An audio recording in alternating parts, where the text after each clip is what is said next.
तो ये सब तो धरा रह जाएगा स्टेट्स ऑफ मैटर वेटर। तो डीपीपी मिल पाएगी सबको, लेकिन वो लग नहीं पाएगी फिर।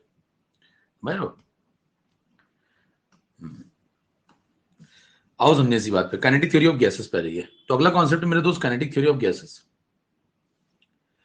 ये शुरू करते हैं आज। स्टेट्स ऑफ मैटर चल रहा है ना, केटीजी पे ये फिजिक्स में पूरा एक बड़ा हिस्सा है ये,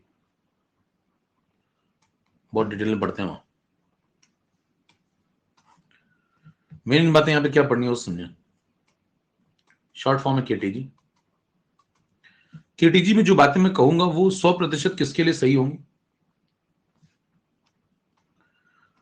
आइडियल गैस के लिए। तो जो बातें, जो एजम्पशंस यहां पे लिए गए हैं, जो पॉस्टुलेट्स हैं, वो आइडियल गैस के लिए 100% करेक्ट है। ठीक है, रियल गैस के लिए नहीं सही है, समझ रहे? तो इनकी पॉस्टुलेट्स क्या हैं, एजम्पशंस वगैरह,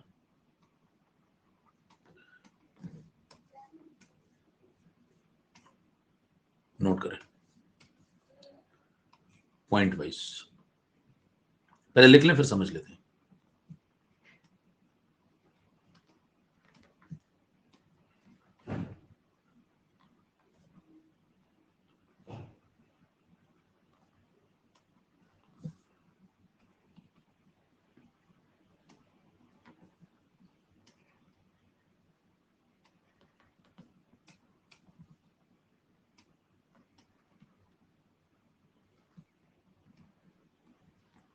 नोट करते जाओ फटाफट।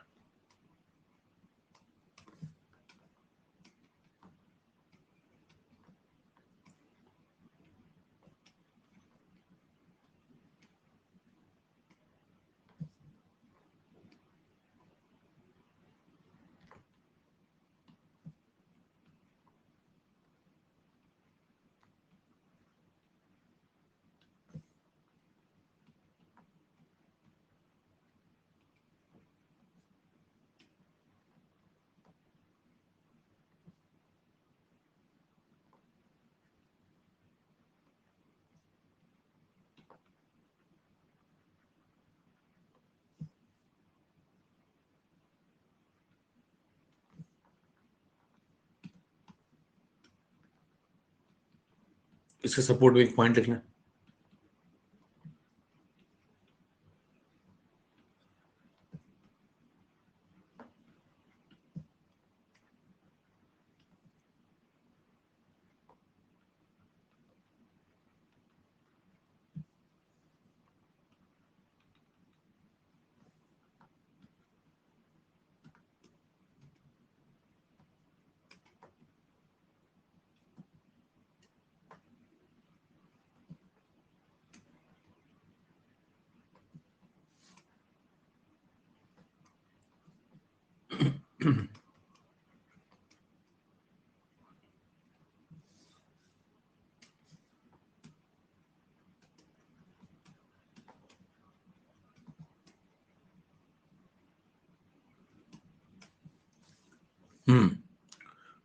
कुछ पॉइंट और ऐड कर लें, फिर एक साथ सारे पॉइंट डिस्कस करते हैं। स्लाइड नंबर 2 पे।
पढ़ो भी क्या कह रहा है। यहां शुरू हो जाओ। तो ये सारे पॉस्टुलेट इसलिए पता होने चाहिए क्योंकि डायरेक्ट सवाल क्या आता है, काइनेटिक केटीजी की अकॉर्डिंग बताइए कौन सा पॉस्टुलेट सही है कौन सा गलत है। आपको 4 ऑप्शन दे देगा, सीधा सरल प्रश्न मिलेगा एकदम। तो आपने पढ़ा होगा तो एक बार में हो जाएगा, नहीं तो फिर जो है समझिएगा। देखिए पहला पॉइंट क्या कह रहा है, गैस कंसिस्ट करती है large number of identical particle. यहां शब्द का प्रयोग हुआ है आइडेंटिकल, मतलब एटम्स होंगे तो सारे एटम एक जैसे होंगे, मॉलिक्यूल होंगे तो सारे मॉलिक्यूल एक जैसे होंगे। आइडेंटिकल का क्या मतलब है समझिए। पहली बात तो आइडेंटिकल किसे बोल रहा है, हर गैस को बोल रहा है या फिर एक पर्टिकुलर गैस को बोल रहा है। तो एक पर्टिकुलर गैस को बोल रहा है। अब आप जैसे मान लीजिए कंटेनर लेते हैं, उसमें N2 भर दिया आपने, तो N2 के सारे पार्टिकल आइडेंटिकल होंगे। अब दूसरे में अगर O2 भरी तो O2 और N2 के थोड़े आइडेंटिकल होंगे, है ना। तो सेम गैस की बात कर रहा है वो। आइडेंटिकल पार्टिकल की जब वो बात करता है तो किसकी बात करता है, एक पर्टिकुलर सेम गैस की बात करता है। और आइडेंटिकल से उसका क्या मतलब है कि उनके जो पार्टिकल होंगे, उनके मास, उनके साइज, उनके शेप, ये सब सेम होंगे, एक जैसे, बराबर। तो ये सब चीजें मतलब सबके मासेस एक बराबर, सबके साइज एक बराबर, सबके शेप एक जैसे। अगले पॉइंट भाई, कोई फोर्स ऑफ अट्रैक्शन मौजूद नहीं है, ये मान के चलेंगे पार्टिकल के बीच में, लेकिन रियलिटी में ऐसा नहीं होता। इसीलिए मैंने ऊपर लिखा हुआ है कि 100% जो बातें हैं वो आइडियल गैस के लिए सही है केटीजी की, रियल गैस के लिए ये बातें कुछ कुछ वैलिड नहीं होती हैं। अगले भाई, particle of gas are always in random motion, मतलब पार्टिकल हमेशा मोशन करते रहते हैं, पार्टिकल रेस्ट में नहीं आते, है ना। तो अगर पार्टिकल रेस्ट में आ जाते तो क्या दिक्कत होती बताओ।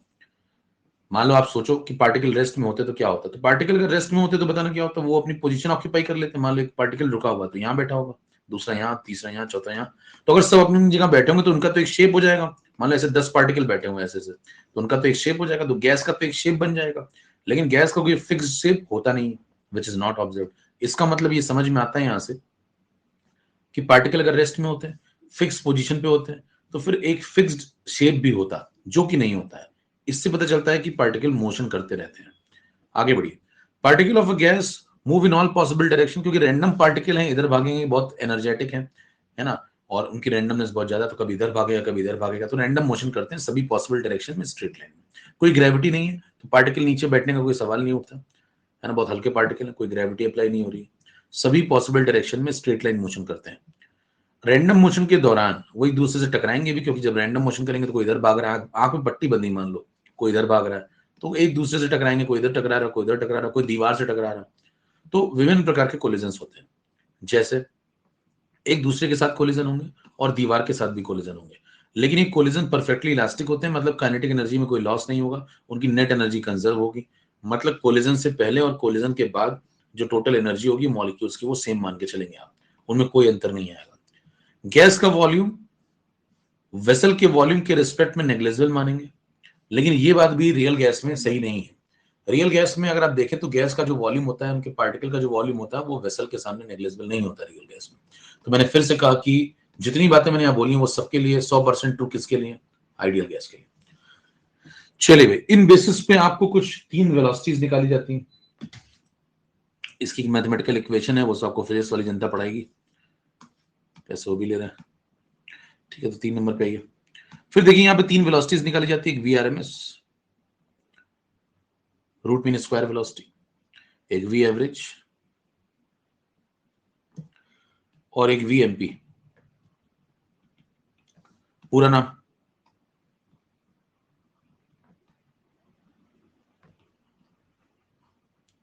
रूट मीन स्क्वायर, इसका तो बता दिया, इसको शॉर्ट फॉर्म में एवरेज ऐसे लिख देते हैं। इसका पूरा नाम मोस्ट प्रोबेबल।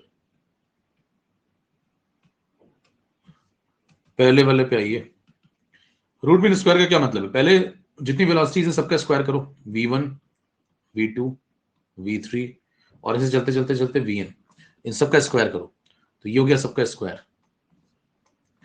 फिर सबको जोड़ दो, जोड़ने के बाद उनका मीन ले लो, फिर इस पर रूट ले लो, बराबर।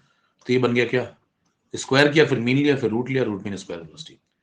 इसकी एक वैल्यू आती है VRMS की, और VRMS की जो वैल्यू आती है वो आती है √3RT/m। केटीजी जब सॉल्व करते हैं तो आंसर आता है √3RT/m। अगले पे आइए, अगला वी एवरेज। वी एवरेज कैसे निकालते हैं? पहले वाले व्यक्ति की वेलोसिटी दूसरे वाले की सबकी उठा के जोड़ दो, जोड़ने के बाद उनका एवरेज ले लो, तो डिवाइड बाय n कर दो। जैसे ही आप ऐसा करेंगे तो आपको एवरेज मिल जाएगा। एवरेज का जो आंसर होगा वो होगा अंडर रूट ऑफ 8 RT/πm। तीसरे पे जो मोस्ट प्रोबेबल वेलोसिटी होती है उसका क्या मतलब होता है कि ऐसी कोई रफ्तार, इन सब रफ्तारों में से बताइए, कोई v1 लेके भाग रहा है, कोई पार्टिकल, कुछ पार्टिकल v2 लेके भाग रहे हैं, कुछ v3 लेके भाग रहे हैं, कोई एक ऐसी वेलोसिटी होगी जिसको सबसे ज्यादा नंबर ऑफ पार्टिकल लेके भाग रहे होंगे, तो जिसके होने की प्रोबेबिलिटी सबसे ज्यादा है उस वेलोसिटी को बोलते हैं वी मोस्ट प्रोबेबल। इसकी वैल्यू जब सॉल्व की जाती है तो इसका आंसर आता है under root of 2 RT by, बराबर। इस वेलोसिटी से सबसे ज्यादा नंबर ऑफ पार्टिकल घूम रहे होते हैं। अब इस पे सवाल जब आएगा तो प्रश्न क्या बनता है, देखिए आर की वैल्यू क्या लगाएंगे, सबसे इंपॉर्टेंट चीज है आर की वैल्यू क्या लगाएंगे। तो मान लीजिए आप आर की वैल्यू लगाते हैं 8.314, ये तो आप लगा देते हैं जूल पर मोल पर केल्विन वाली। फिर अगला प्रश्न उठता है कि भाई साहब मान लो मोलर मास लगाना है तो क्या लगाओगे, जैसे मान लो O2 गैस है ना, सवाल आ गया मान लो O2 गैस का, तो आपने आर तो ये पुट कर दिया, टेम्परेचर दिया होगा पुट कर देंगे, न्यूमेरिकल आएगा, तो मोलर मास क्या लगाओगे। अब O2 का मोलर मास आप क्या लगाएंगे, टाइप करिए जल्दी से, यूनिट के साथ बताना भाई, यूनिट के साथ।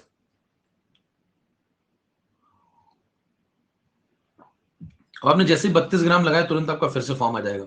ध्यान दीजिए ऊपर आप जूल में लेके चल रहे हैं तो नीचे आप क्या लगाएंगे, केजी में। तो नीचे आप 32 नहीं लगाएंगे, नीचे आप लगाएंगे 32, यही गलती करते हैं मैक्सिमम लोग, 32 × 10⁻³ समझ रहे हैं। अब जब आप ये लगाएंगे तो आपको जो वेलोसिटी मिलेगी उस वेलोसिटी की यूनिट क्या आएगी बताओ, मीटर पर सेकेंड। यूनिट पे ध्यान दें, कितनी बात समझ में आ गई यूनिट का क्या चल रहा है। ये आपने जूल वाला लगाया तो मास यहाँ केजी वाला लगाएंगे तो यहाँ पे वेलोसिटी मीटर पर सेकंड में आएगी। क्लियर। तो न्यूमेरिकल लगाते समय बातें ध्यान रखेंगे, 4 नंबर पे आएगी। क्लियर है, तोड़ डालिए। आगे बढ़े। तो बताना मेरे पास क्या क्या आ गया भाई, एक वी आर एम एस आ गया, एक वी एवरेज आ गया, एक वी एम पी आ गया।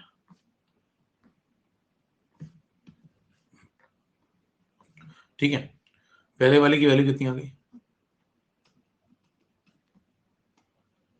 दूसरे वाले की,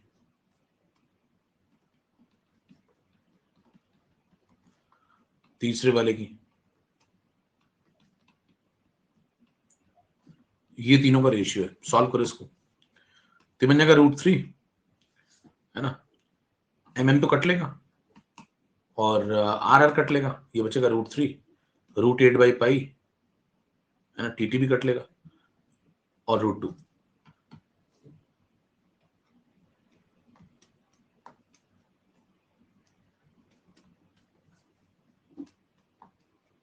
ये रेशियो।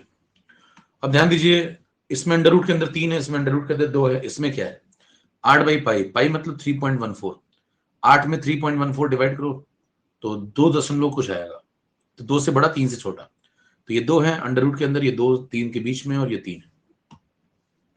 तो देखा जाए यही इनका ऑर्डर है, सबसे बड़ा ये डेटा है, ये वी आर एम एस का, सेकेंड नंबर पे वी एवरेज है, थर्ड नंबर पे वी मोस्ट प्रोबेबल है, ये ऑर्डर है।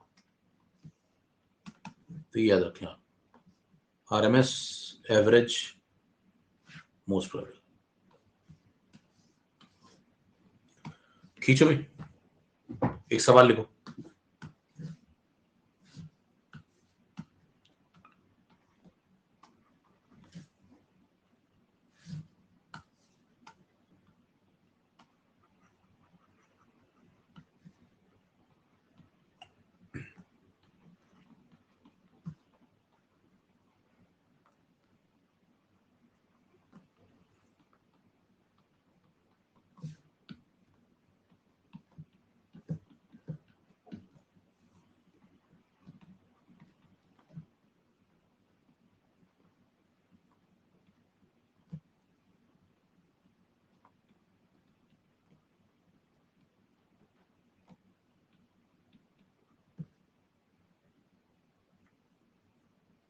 लगाओ भाई।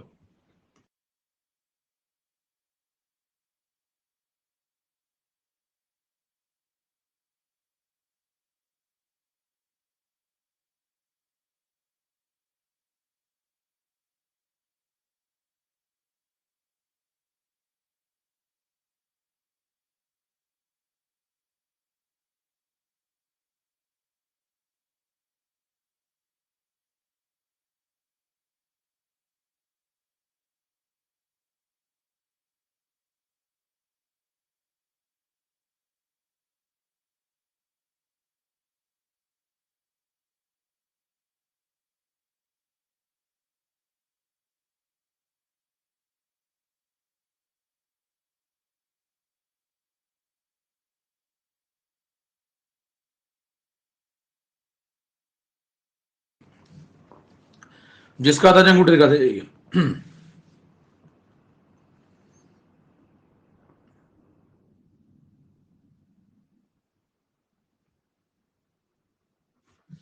पोल करें।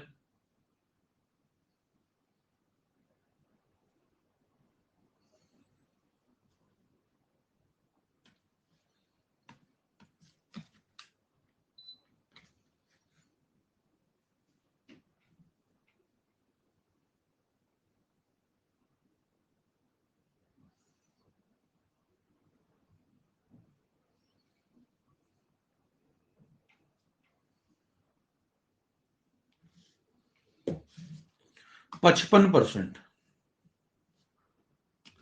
चेक करो। सबसे पहले आप फॉर्मूला आपको पता ही है। सोचिए सब कुछ पता होने के बाद भी नहीं हुआ सवाल लोगों से।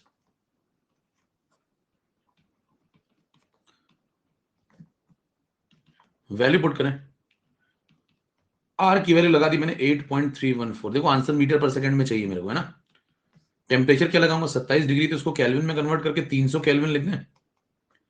273 जोड़ दिया मैंने, वित्तल पता होगा। कह रहे मैं मासूम रिपीटर हूं सर। इतने मासूम क्या होगे। अब देखो यहाँ पे मोलर मास लगाना है ना, किसका, O2 का। तो कितना लगाओगे, समझ में आ गया कितना लगाओगे। अब लगाओगे 32 इंटू 10⁻³ ये सही जवाब है। अब थोड़ा सॉल्व करना है इसको। अब गुणा भाग बचता है, मतलब अब गुणा भाग में दिक्कत आती है। तो ये देखिए 8.314 को लिख लिया करो 25/3। जहां भी आपको समस्या है इसको लिख लिया करो 25/3, बराबर। तो कार्यक्रम बड़ा आसान हो जाएगा। 3 इसकी जगह लिख दो 25/3, ये आ गया 300, नीचे आ गया 32 10⁻³ ये रही है। अब बताओ क्या क्या कट लेगा। 3 से 3 निकल लिया, बाकी सब खींचो। बाकी जब आप सब निपटाएंगे तो देखो नीचे आ रहा है 32। अब इसको थोड़ा बहुत अप्रोक्सीमेशन ले सकते हैं, क्योंकि देखिए ये 100 है, 500 है, 1000 है, 1500 है, अच्छा खासा गैप है। तो आप थोड़ा बहुत अप्रोक्सीमेशन यहाँ ले सकते हैं। तो कैलकुलेशन नहीं तो बढ़ जाएगा फिर। तो कैलकुलेशन को आसान बनाने के लिए मैंने हल्का सा अप्रोक्सीमेशन लिया। यहाँ पे मैंने लिखा 25, ऊपर लिखा 300 एज इट इज, नीचे जो 32 था इसको थोड़ा छोटा कर लिया। मैंने कहा तुम 30 बन जाओ थोड़ी देर के लिए प्लीज। आंसर पे कोई खास फर्क नहीं पड़ेगा। क्यों नहीं पड़ेगा, आप 30 का अंडर रूट लें, 32 का अंडर रूट लें, थोड़ा बहुत ही अंतर आएगा, बहुत जरा सा। और आंसर तो बहुत दूर दूर आराम से दे सकते हैं। चले तो ये 30 से भैया उड़ाओ, ये सब सीखना होगा, नहीं तो सवाल नहीं लगेगा वहां पे। ये कट लेगा 10, और लगेगा भी तो इतना टाइम लगेगा कि ऐसे आग लगे ऐसे लगने को, है ना। अगर आपको सवाल में मेरे दोस्त एक प्रश्न आप फिजिकल केमिस्ट्री का लगा रहे हैं और आपको 1 मिनट से ज्यादा लग गया है, तो वो 1 मिनट नहीं 1 साल हो जाता है। आपको लगेगा 1 मिनट ही तो है, लेकिन वो 1 मिनट कब 1 साल में कन्वर्ट हो जाता है पता ही नहीं चलता।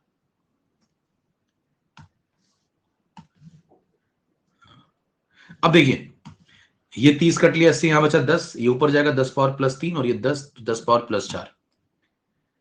सत्य बता रहा हूं मैं आपको, जितनी जल्दी आप सत्य समझना शुरू करेंगे उतना आप चीजों को इम्प्रोवाइज करेंगे, नहीं तो फिर वही जिंदगी, वही रिजल्ट, वही तरीके। 25 का अंडर रूट 5, 10⁻4 का अंडर रूट 10⁻+2, आंसर आ चुका है 500 के आसपास। आंसर आएगा 500 मीटर पर सेकेंड के आसपास। और आप अप्रोक्सीमेशन नहीं भी लेते तो भी आपका आंसर इसी के आसपास आता। ये सब तो बिल्कुल नहीं आता है। आगे बढ़िए, नेक्स्ट सवाल। कितनों को समझ में आ गया, तोड़ो। तो इसीलिए कैलकुलेशन प्रैक्टिस बहुत आवश्यक है फिजिकल केमिस्ट्री में। अगर आप ये सोच के जा रहे हैं कि मैंने सिर्फ फॉर्मूले पढ़ लिया और मेरा हो जाएगा, तो ये फॉर्मूला आपका धरा रह जाएगा। ऐसे आप पढ़ के एकदम सुरक्षित रखा रहेगा, वहां एकदम सुरक्षित होगा, कुछ नहीं होगा इसका, एकदम वैसे ही लौट आएगा। कहेगा देखो मैं आ गया ना,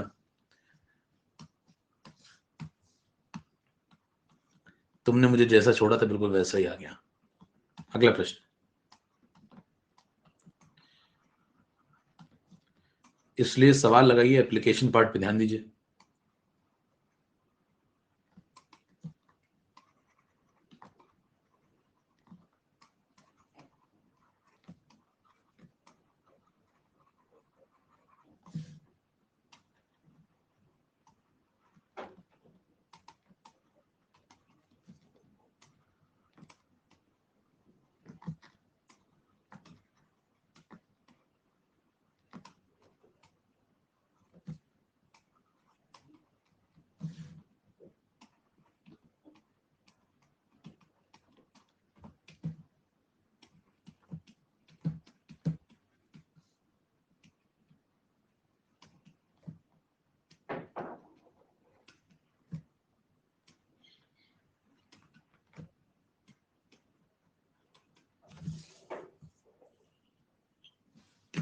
स्टार्ट करो भाई।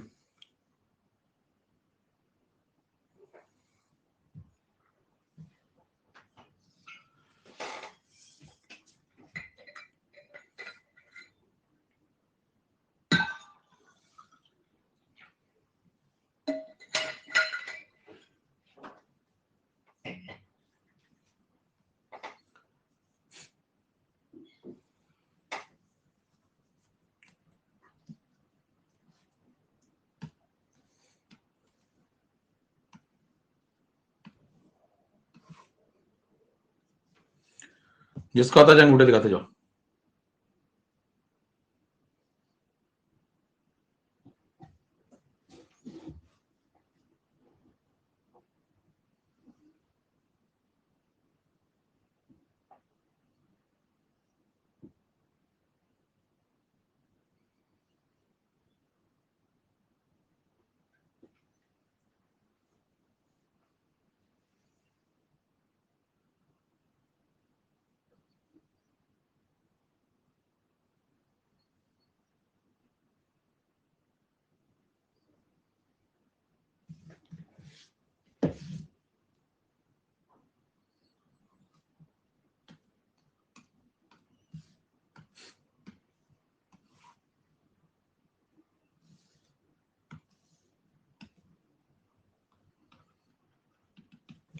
चेक करो भी सॉल्यूशन। कह रहा किस टेम्परेचर पे आरएमएस स्पीड जो मेथेन मॉलिक्यूल की वो सेम हो जाएगी RMS speed of helium. Temperature अलग अलग है ना। इसका 127 है, उसका पूछा गया है। शुरू करें अभी। तो आपको क्या करना है, वीआरएमएस बराबर करनी है, कर दो बराबर। वीआरएमएस ऑफ मेथेन को वीआरएमएस ऑफ हीलियम के बराबर कर दो 73%। लेकिन दोनों का टेम्परेचर डिफरेंट है। इसका T1 हमको पता नहीं है, इसका जो T2 है वो 127 डिग्री सेल्सियस। इसको 273 ऐड करो तो बन गया 400 केल्विन। ठीक है भाई। इसका मोलर मास 16 है, इसका मोलर मास 4 ग्राम। लगाओ वीआरएमएस का फॉर्मूला √3 RT/m।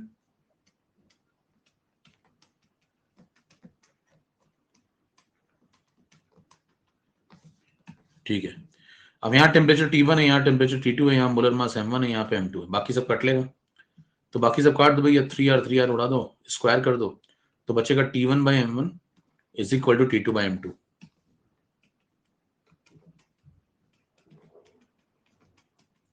मामला ऐसा हो गया। अब देखो M1 क्या है 16, तो बन जाएगा T1/16 है ना। और T2 कितना 400। T2 किसी नाम तो नहीं कह रहे, मैं तो एक अकेला हूं सर। तो नीचे M2 लगा दो 4 कट लिया 400 तो बन गया 100, इधर जाएगा 1600। तो T1 आ गया गुरु 1600। बोलो गाइज, बहुत समझ में आ गई। केल्विन ये आंसर। अब ऐसा करेंगे तो फिर से फॉर्म आ जाएगा है ना। आइए साइड में समझते हैं जे क्या कहते हैं। जे कहते हैं जल्दी लगाओ भैया, इतना टाइम नहीं होता। देखिए क्या क्या दो व्यक्ति हैं, आज का जुगाड़ समझिए सवाल का। मेथेन है, दूसरा व्यक्ति कौन है, हीलियम। दोनों के मोलर मास में क्या डिफरेंस है, 16 लेके बैठा है, ये 4 लेके बैठा है। ठीक है, तो ये 16 है मतलब ये 4 गुना है, 4 टाइम्स। आप चाहते हैं कि भाई साहब दोनों का वीआरएमएस सेम रहे। वीआरएमएस का फॉर्मूला बताओ, √3 RT/m। आप चाहते हैं दोनों की वैल्यू सेम रहे। कब सेम रहेगी, जब ये वैल्यू सेम बने पूरी। अच्छा आर तो कह रहा हम तो सेम ही है, 3 तो कह रहा हम तो भाई डिजिट है, हम हमसे क्या बात कर रहे हो। तो √T/m सेम रहना चाहिए ना। और अंडर रूट भी तो लगाई दोनों पे, तो T/m सेम रख दे तो क्या काम बन जाएगा। तो इसका T/m और इसका T/m मैच करना चाहिए, लेकिन m तो डिफरेंट है, तो फिर T/m कैसे मैच करेगा। जिस रेशियो में m बदल रहा हो उसी रफ्तार से अगर टेम्परेचर भी बदल जाए तो फिर T/m सेम हो जाएगा। बात समझ में आई। तो अगर जिस रेशियो में इनका मोलर मास है 4:1, देखो उसी रेशियो में अगर इनका टेम्परेचर भी हो जाए सेम, तो क्या बात बन सकती है। टेम्परेचर और मोलर मास का अगर रेशियो सेम हो जाएगा तो T1/m1 T2/m2 के बराबर हो जाएगा। तो टेम्परेचर का रेशियो यही होना चाहिए। अब इसका टेम्परेचर कितना दिया आपको 400, तो इसका कितना होगा, इसका 1 तो इसका 4, इसका 400 तो इसका 1600। खत्म हो गया। बोलो गाइज, प्रश्न ये था अगर इसका 400 होगा तो उसका कितना होगा, रेशियो ही तो है, ये 1 तो वो 4, ये 400 तो वो 1600, टिक करिए निकल लीजिए। कितने लोग बात समझ में आ गई? तो इतने में सवाल खत्म हो जाता है क्या आराम से।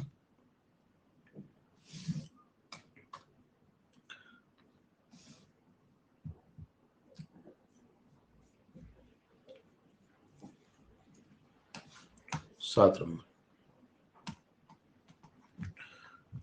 थोड़ी अगर बात समझ में आ रही तो टेस्ट चेंज करिए अपना, आपका टेस्ट खराब।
खींचो।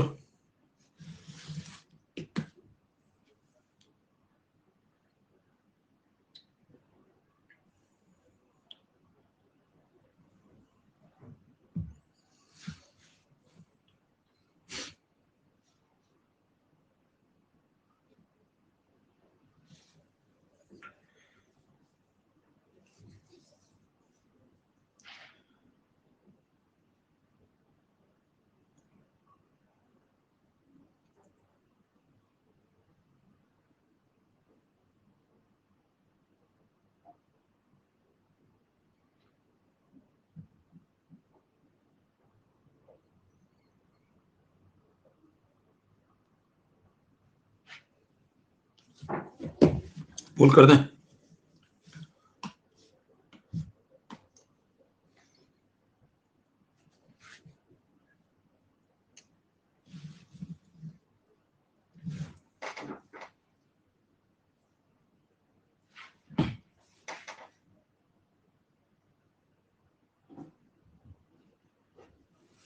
%47 मात्र, बताइए 50 के नीचे, बहुमत से नीचे आंकड़ा चला गया। तो आइए देखें, कह रहा भाई साहब एवरेज स्पीड N2 की जो होगी वो 600 केल्विन पे इतनी है, और टेम्परेचर बताओ जिस पे एवरेज स्पीड इसी की N2 की बदल के इतनी हो रहा है। मतलब गैस सेम है, उसकी एवरेज स्पीड बदल रही क्योंकि टेम्परेचर बदल रहा है। पिछली बार सवाल क्या था, गैस डिफरेंट थी,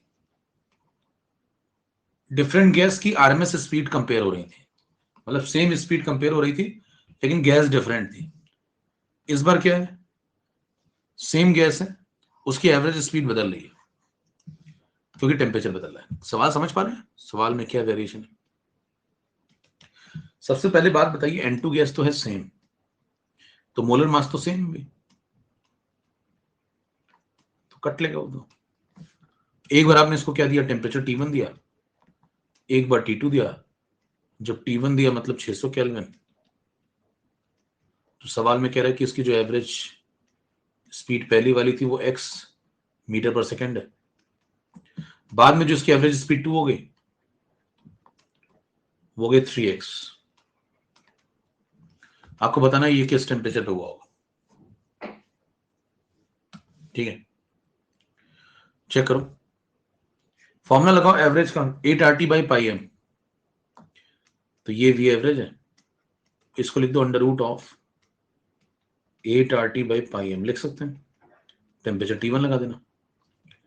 फिर बताओ दूसरी बार इसकी V एवरेज की वैल्यू कितनी है, यहाँ पे 3x, ये भी फॉर्मूला लगा दो 8RT/πm,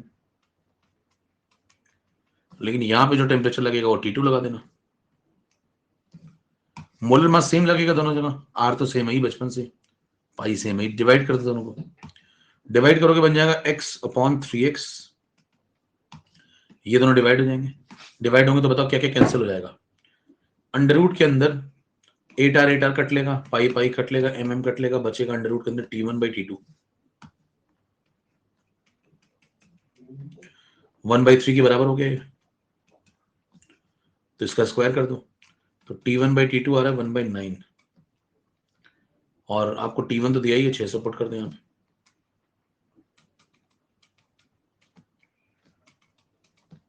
$5400 केल्विन, ये आंसर। और भैया सुलेख उलेख सही है, राइटिंग वाइटिंग?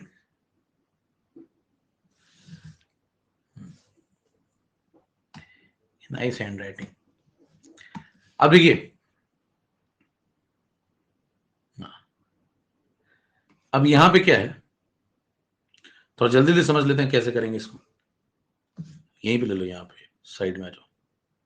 जे क्या कहता है देखो,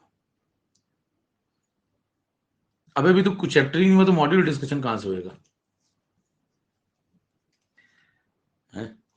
और इसका मॉडल खुद लगा लो, एकदम सीधे सीधे सवाल, इतने सवाल लगवाते हैं, इसके मॉड्यूल नहीं लगेगा तुमसे भाई, अगर इतने सारे वेरिएशन कराने के बाद भी तुमसे मॉड्यूल ना लगे है? क्या ही बोलना उसके बाद भाई साहब, क्या ही है, खत्म करो मतलब, फिर तो फिनिश इट ऑफ। देखिए तो N2 कैसे भैया, और आपसे कह रहा है कि जो एवरेज स्पीड है वो पहले x थी, बाद में 3x हो गई, 3 गुना हो गई है ना, 3 गुना, 3 टाइम्स। तो आपको कुछ ऐसा जुगाड़ बनाना है कि v एवरेज जो है वो 3 गुना हो जाए, 3 टाइम्स। कैसे होगी बताओ, फॉर्मूला क्या होता है, अंडर रूट ऑफ 8RT/πm, उसमें से भाई साहब 8 बदल नहीं रहा, r बदल नहीं रहा, पाई बदल नहीं रहा, m बदल नहीं रहा, गैस सेम है, सिर्फ t बदल रहा। केवल t बदलने से आपको ऐसा कोई जुगाड़ बनाना है, केवल t बदले, और t ऐसा बदले कि भाई साहब v एवरेज 3 गुना हो जाए। तो ये प्रोपोर्शनल होता है अंडर रूट ऑफ t के, बाकी सब कांस्टेंट है। तो अगर ये 3 गुना हो रहा है तो t 9 गुना हो गया, तभी तो वो होगा ना, टेम्परेचर 9 गुना बढ़ेगा तभी तो ये 3 गुना बढ़ेगा, अंडर रूट लगा इसके ऊपर प्रोपोर्शनैलिटी में, खत्म हो गया। इसको 9 गुना बढ़ा, तो पहले कितना था 600, बाद में कितना होगा 6 × 900, 600 × 9 यानी कि 5400, खत्म, फिनिश। बात समझ में आ गई? मैक्सवेल डिस्ट्रीब्यूशन कर्व पे आइए। अगला कॉन्सेप्ट आता है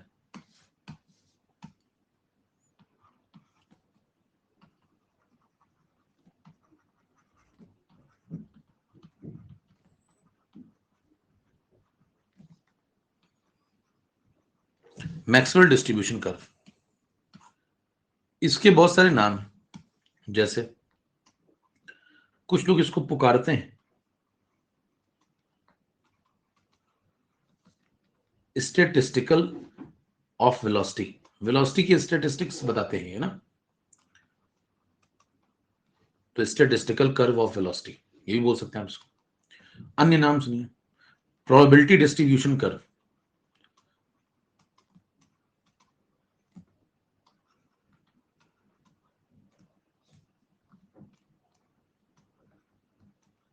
ये भी नाम ठीक है। और कोई नाम, इसको बेल शेप्ड कर्व भी बोलते हैं।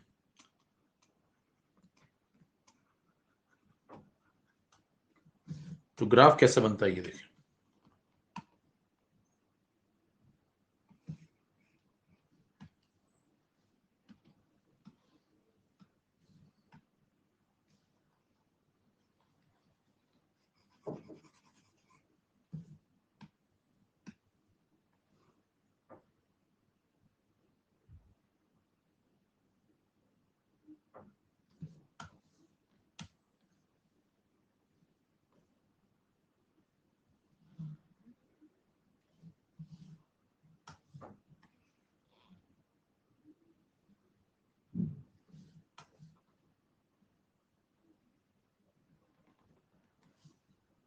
कुछ ऐसा ग्राफ बनता है।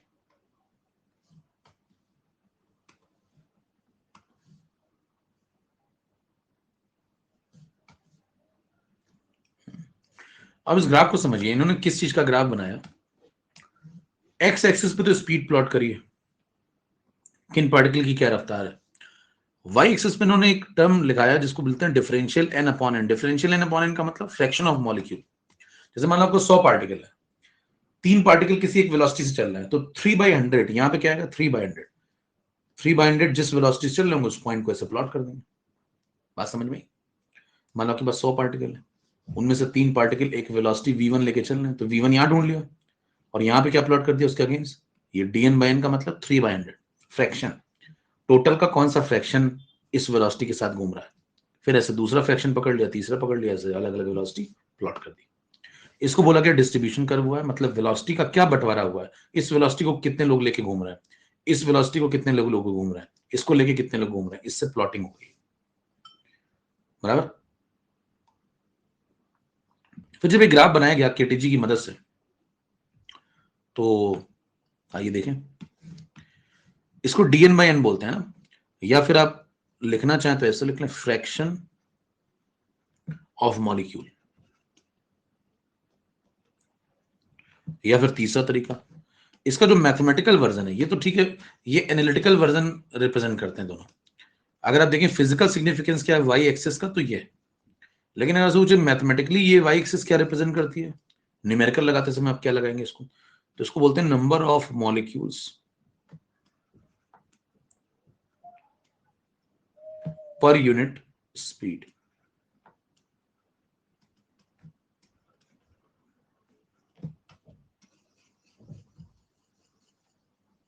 बराबर, number of molecules per unit speed.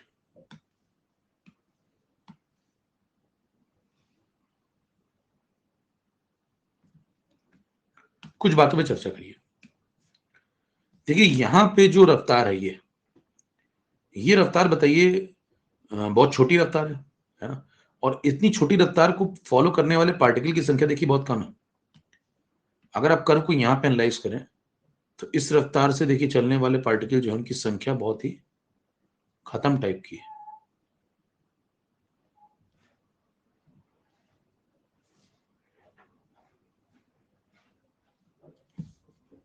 और बताइए ये वाले जो पार्टिकल हैं जो बहुत ज्यादा रफ्तार से चल रहे हैं, इनकी प्रोबेबिलिटी भी बहुत कम है। तो दो प्रकार के पार्टिकल के होने की प्रोबेबिलिटी बहुत कम है, एक जो बहुत तेज रफ्तार से चल रहे हैं, बहुत तेज रफ्तार से, और एक बहुत जो ना के बराबर रुके हुए जैसे, इनकी होने की प्रोबेबिलिटी भी ना के बराबर है। तो यहां पे और यहां पे दो रीजन है, इनको समझिए ध्यान से, क्या सवाल बनता है इस पे सीधा सरल प्रश्न आपको ये मिलेगा, ये सेक्टर और ये सेक्टर क्या बताता है, ये बताता है कि वेरी लो स्पीड से कितने लोग ट्रेवल कर रहे हैं, और ये बताता है वेरी हाई स्पीड से कितने लोग ट्रेवल कर रहे हैं। ठीक है, तो वेरी लो स्पीड से भी बहुत कम लोग ट्रेवल कर रहे हैं, वेरी हाई स्पीड से भी बहुत कम लोग ट्रेवल कर रहे हैं।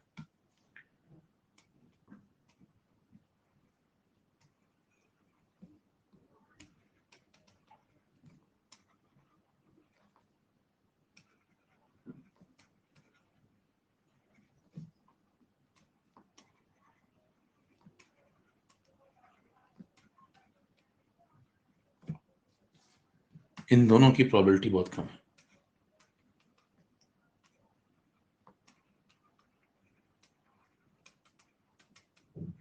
बात समझ में, यानी कि अगर आप समझे बात को, तो ये कहता है कि ज्यादातर पार्टिकल मॉडरेट स्पीड से घूमते हैं। देखिए इनकी प्रोबेबिलिटी बहुत ज्यादा है, इस सेक्टर में देखिए प्रोबेबिलिटी बहुत ज्यादा है। मतलब जो एक कंटेनर आप लेंगे उसमें ज्यादातर पार्टिकल एक एवरेज रफ्तार से घूमते हैं, एकदम खत्म जीरो से भी नहीं और एकदम बहुत ज्यादा रफ्तार से भी नहीं, एक मॉडरेट रफ्तार से घूमते हैं। ठीक है, इसका अगर आप एरिया अंडर द कर्व निकालेंगे, इस पूरे ग्राफ का एरिया अंडर द कर्व मतलब ये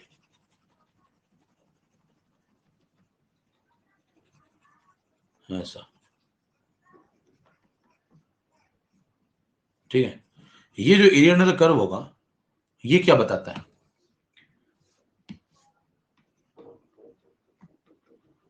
ये अगला सवाल है। ये बताता है mathematically total number of molecules को। कैसे बताइए, जब आप एरिया निकालते हैं ना, किसी ग्राफ के नीचे कवर्ड एरिया निकालते हैं तो क्या करते हैं, ये वाई एक्सिस है, ये एक्स एक्सिस है, आपको एरिया निकालना अंडर द कर्व, तो इंटीग्रल वाई डी एक्स, इतनी मैथ तो पढ़ी होगी आपने, छोड़ने से पहले तो साथ रही होगी ना।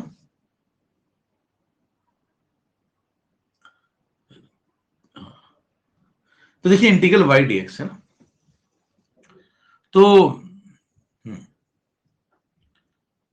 इंटीग्रल वाई डी एक्स जब आप करते हैं तो बताइए वाई एक्सिस पे तो ये है, ये mathematically number of molecules per unit speed है ना, और एक्स एक्सिस पे क्या स्पीड। तो इंटीग्रल वाई डी एक्स जब आप लिखेंगे तो वाई की जगह क्या लिखेंगे, dn बाई डीवी। देखो dn by D V number of molecules per unit speed, dn by D V बराबर। और एक्स एक्सिस पे जब आप लिखेंगे डिफरेंशियल एक्स तो क्या लिखेंगे उसके लिए, डीवी। तो डीवी डीवी कट जाएगा, इसको इंटीग्रेट करोगे तो इंटीग्रेशन में क्या बनेगा, इंटीग्रेशन ऑफ dn, और वो सॉल्व होकर क्या बन जाएगा, एन। एन मतलब टोटल नंबर ऑफ मॉलिक्यूल। बात समझ में आई। तो area under the curve mathematically क्या रिप्रेजेंट करता है भाई, टोटल नंबर ऑफ मॉलिक्यूल्स। ठीक है, इसका क्या मतलब है, इसका तात्पर्य बताएं। मतलब अगर किसी ऐसे ग्राफ का एरिया अंडर द कर्व तब तक नहीं बदलेगा जब तक क्या ना बदला जाए, टोटल नंबर ऑफ मॉलिक्यूल। अगर आप एक कंटेनर में टोटल नंबर ऑफ मॉलिक्यूल कुछ ले लेते हैं, उसके बाद आप टोटल नंबर ऑफ मॉलिक्यूल ना घटा रहे हैं ना बढ़ा रहे हैं, मतलब पार्टिकल ना बाहर जा रहे हैं ना पार्टिकल अंदर आ रहे हैं, आप हीट वीट करते रहिए, टेम्परेचर बदलते रहिए, कोई दिक्कत नहीं, स्पीड बदलती रहेगी, लेकिन एरिया अंडर द कर्व नहीं बदलेगा तब तक जब तक क्या ना बदले, जब तक टोटल नंबर ऑफ मॉलिक्यूल नहीं बदलेंगे। बात समझ में आ गई, क्वेश्चन लगाइए। हमारा निबंध तो आएगा नहीं कि संचित टिप्पणी करें इस पर, कृपया प्रकाश डालें। प्रकाश कह रहा है मैं खुद प्रकाश हूं, मैं खुद डल जाऊं क्या।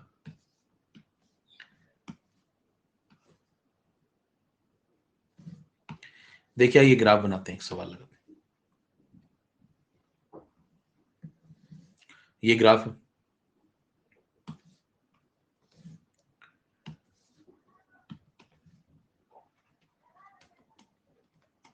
ये लिया आपने, 3 वेलोसिटीज दिखाता हूं मैं आपको, एक ये वाली, एक ये वाली, एक ये वाली।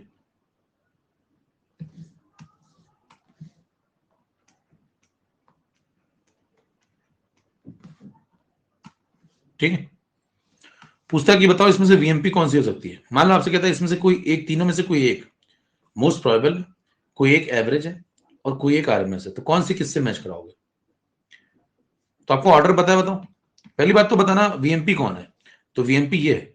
कैसे पता, बताइए। इस व्यक्ति के इस वेलोसिटी के फॉलो करने की प्रोबेबिलिटी सबसे ज्यादा है। देखो पीक लेके बैठा है, जो पीक पॉइंट होगा उसको पकड़ना है, और पीक पॉइंट को जैसे आप पकड़ेंगे तो मतलब इसकी प्रोबेबिलिटी देखो सबसे ज्यादा है, सबसे ज्यादा फ्रैक्शन ऑफ मॉलिक्यूल इस रफ्तार को फॉलो करते हैं, तो ये वीएमपी है। तो सबसे पहले आपको क्या आइडेंटिफाई करना आना चाहिए कि ये वीएमपी है।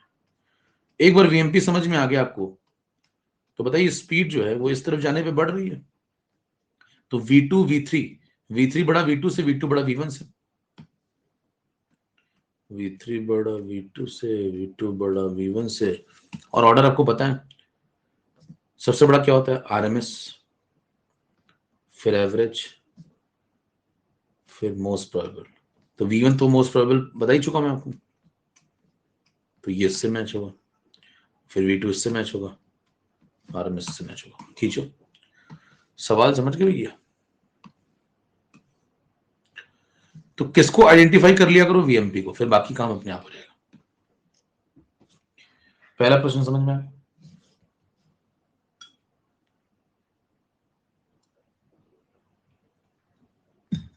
अगले पे आइए, 10 नंबर।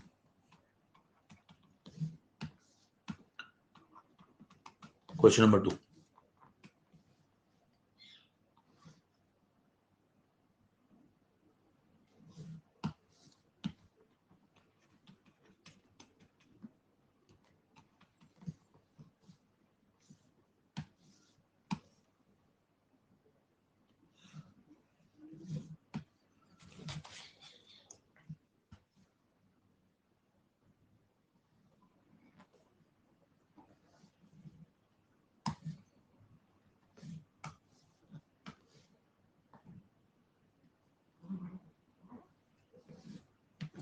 ये दो ग्राफ है, वाई एक्सिस पे आपने लिया डिफरेंशियल एन बाय एन, इधर स्पीड प्लॉट करिए जैसे पीछे कर रहे थे, फिर उसके बाद आपसे कहता है ये जो ग्राफ बनाए गए हैं,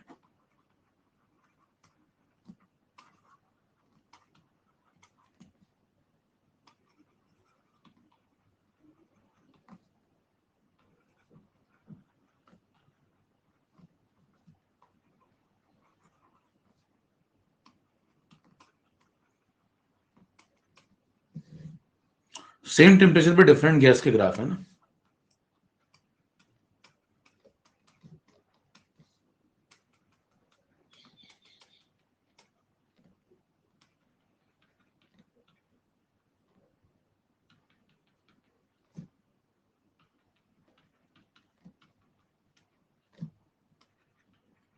शुरू हो जाओ।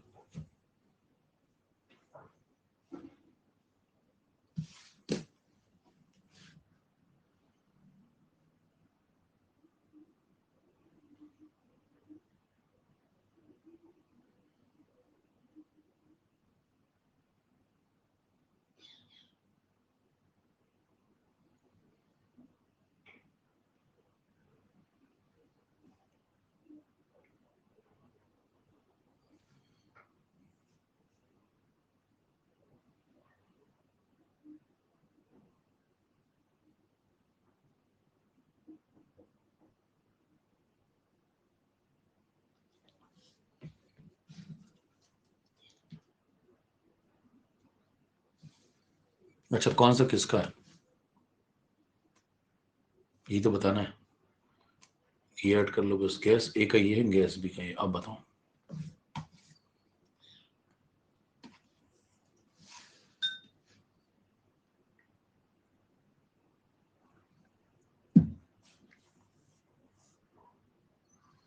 पॉल करें, जल्दी से बताओ फटाफट।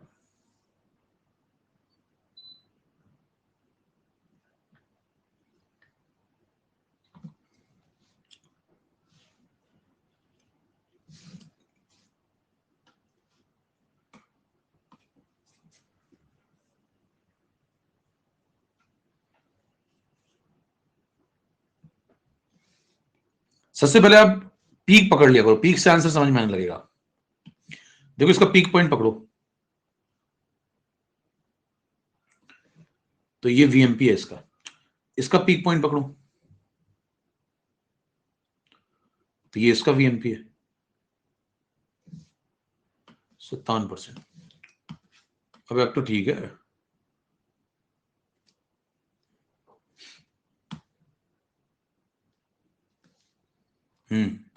अब बताओ दोनों का पीक पकड़ोगे तो वीएमपी 1, वीएमपी ऑफ ए और वीएमपी ऑफ बी कौन है? देखो ये वाला जो है नीला वाला, ये वीएमपी ऑफ ए हो गया ये, और लाल वाले ग्राफ का वीएमपी ऑफ बी यहां मिलेगा आपको। बताओ।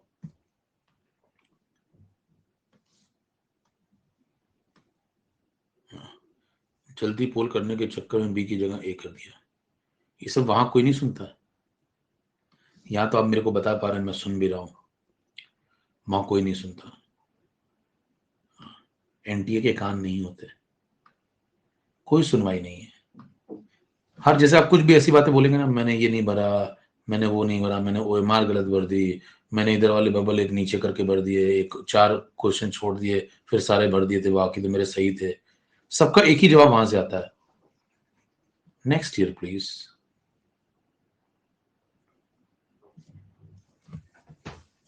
समझ?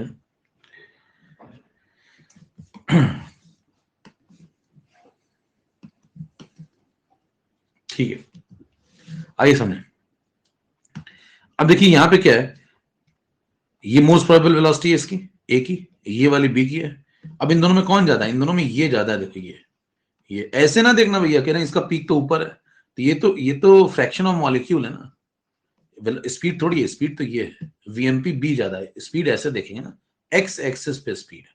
कई लोगों ने यहाँ स्पीड देख ली होगी, कह रहे हैं इसका पीक ऊपर है तो इसकी स्पीड ज्यादा लग रही होगी। स्पीड भैया यहाँ देखेंगे। तो बताओ ये बड़ा है, बात समझ में? तो अंडर रूट ऑफ जब आप लगाएंगे वीएमपी की वैल्यू, तो 2RT/m, यहां भी लगाएंगे 2RT/m। यहाँ किसका एम लगाओगे? ए का। यहाँ किसका एम लगाओगे? बी का। ये बड़ा है इससे। सेम टेम्परेचर पे आपने सवाल लगाना है तो ये सब तो सेम ही है, ये इससे बड़ा है इसका मतलब ये बड़ा क्यों है? क्योंकि एम भी छोटा रहा होगा। बोलो भाई, इसका डिनोमिनेटर छोटा रहा होगा तभी तो वैल्यू बड़ी है, और इसका डिनोमिनेटर बड़ा रहा होगा तभी तो वैल्यू छोटी है। तो एम ए बड़ा है एम बी से। खींचो, बस समझ में आ गई?